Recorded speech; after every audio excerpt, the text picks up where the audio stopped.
بسم اللہ الرحمن الرحیم۔ آنکھوں کے بعد طہارت شکم، جب تک تو پیٹ کو پاک نہیں کرتا لقمہ حرام اس پیٹ میں چلا جائے۔ فرمایا میرا شیعہ سوکھی روٹی پر تو گزارا کر سکتا ہے، لیکن علی والا کبھی حرام کا لقمہ نہیں کرتا، کیونکہ اس سے گوشت خون بنتا ہے، اور جب حرام سے گوشت خون بنا تو میں نے کہا تھا نا، جس نے بھی لقمہ حرام کھایا وہ کبھی حق کو پہچان نہیں سکتا، اور جس کی شکم میں بھی حلال کا لقمہ ہے وہ حق حسین کو جان جاتا ہے، وہ حق علی ابن ابی طالب کو جان جاتا ہے، وہ حق جناب سیدہ فاطمہ الزہرا سلام اللہ علیہا کو جان جاتا ہے۔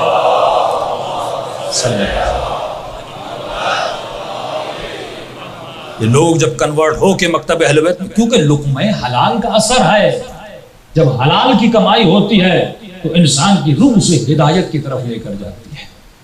ایک بہت بڑا عالم دنیا سے گیا، اس کے دوست نے اس کو خواب میں دیکھا، کیا دیکھا کہ بہت اچھے باغ میں بیٹھا ہوا ہے، اس سے دعوت دی، کہہ رہا میں نے خواب کے عالم میں اس کے سفرے سے لذیذ ترین طعاموں سے فائدہ لیا، لیکن جب اس نے اپنے پاؤں سے کپڑا ہٹایا تو میں نے کیا دیکھا، ایک بچھو ہے جو اسے کاٹتا جا رہا ہے، کاٹتا جا رہا ہے، اور اس کی آنکھوں سے آنسو بہہ رہے ہیں۔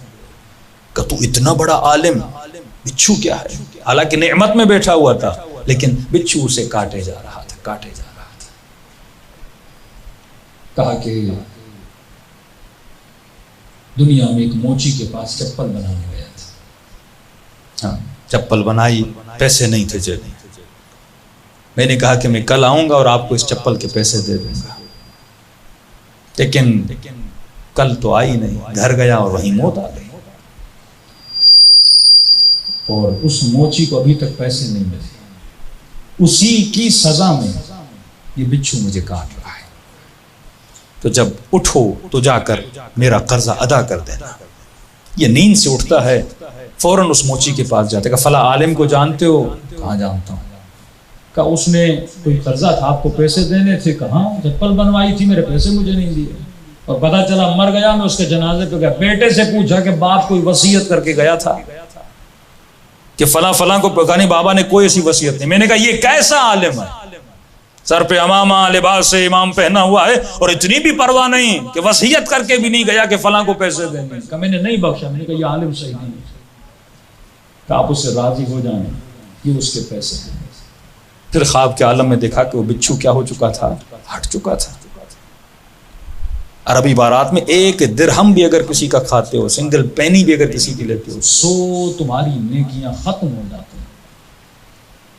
آج اسی مال کی خاطر بھائی بھائی سے لڑتا ہے، بہنوں کا حق کھایا جاتا ہے، بھائیوں کا حق کھایا جاتا ہے، اور یہ سمجھ رہا ہے میں اپنی دنیا منا رہا ہوں، تو اپنی قبر کو تباہ و برباد کر رہا ہے۔ قیامت میں حساب دینا ہے، ایک قطرے قطرے کا حساب دینا ہے۔ اللہ عادل ہے، جب تم یہ توقع رکھتے ہو کہ دشمن زہرا سے حساب لے گا، دشمن علی سے حساب لے گا، کیوں حساب لے گا؟ کیونکہ انہوں نے شریعت کو پامال کیا ہے، تو ہم سے کیوں نہیں حساب لے گا؟ تو انسان کھائے جاتا ہے، لیکن اسے احساس نہیں ہوتا کہ یہ تم اپنی شکم میں، اس گھر میں نماز نہیں ہوتی جو غصبی گھر ہے۔ اگر اس گھر میں بھائی کا، بہن کا وہ حق مانگ رہے ہیں، انہوں نے معاف نہیں کیا اور تم نہیں دے رہے، تو یہ غصبی زمین ہے، تمہاری نماز بھی اس گھر میں صحیح نہیں ہے، عبادت صحیح نہیں ہے، مجلس صحیح نہیں ہے، یہ حرام کا مال ہے۔ اور کیسے مولا کا، یعنی تمہارے اللہ پر بھروسہ نہیں ہے، یہ سوچ رہے ہو اگر میں شریعت پہ عمل کروں گا تو غریب ہو جاؤں گا، فقیر ہو جاؤں گا۔ انسان ایسا کیوں بنتا ہے؟ کیونکہ یہ کہتا تو ہے، نظریہ تو ہے کہ قیامت ہے، پر مانتا نہیں، نظریہ تو ہے ایک قبر ہے، لیکن تسلیم نہیں کرتا کہ واقعاً قبر ہے۔ امام فرماتا اگر اس سے یقین ہوتا، رسول خدا کے پیچھے ایک شخص تھا، نبی نے فرمایا کوئی مقام یقین پہ پہنچا، ایک جوان نے کہا یا رسول اللہ میں مقام یقین پہ پہنچا، فرمایا دلیل دے کہ تو مقام یقین پہ پہنچا ہے۔ کہا یا رسول اللہ جب قبر و قیامت کا سوچتا ہوں مجھے راتوں کو نیند نہیں آتی، دن گزر جاتے ہیں، ہفتے گزر جاتے ہیں، اپنی قیامت کا سوچتا رہتا ہوں۔ فرمایا ہاں اب محسوس کر رہا ہوں تو مقام یقین پہ پہنچ چکا ہے۔ تو یہ غفلت ہے جو انسان سے گناہ کرواتی ہے۔ تو فرمایا ہمارا چاہنے والا کبھی بھی شکم کی وجہ سے، کبھی بھی لقمہ حرام اور رشوت کے مال کی وجہ سے اللہ کی مخالفت نہیں کرتا۔ صلوات پڑھے محمد والا۔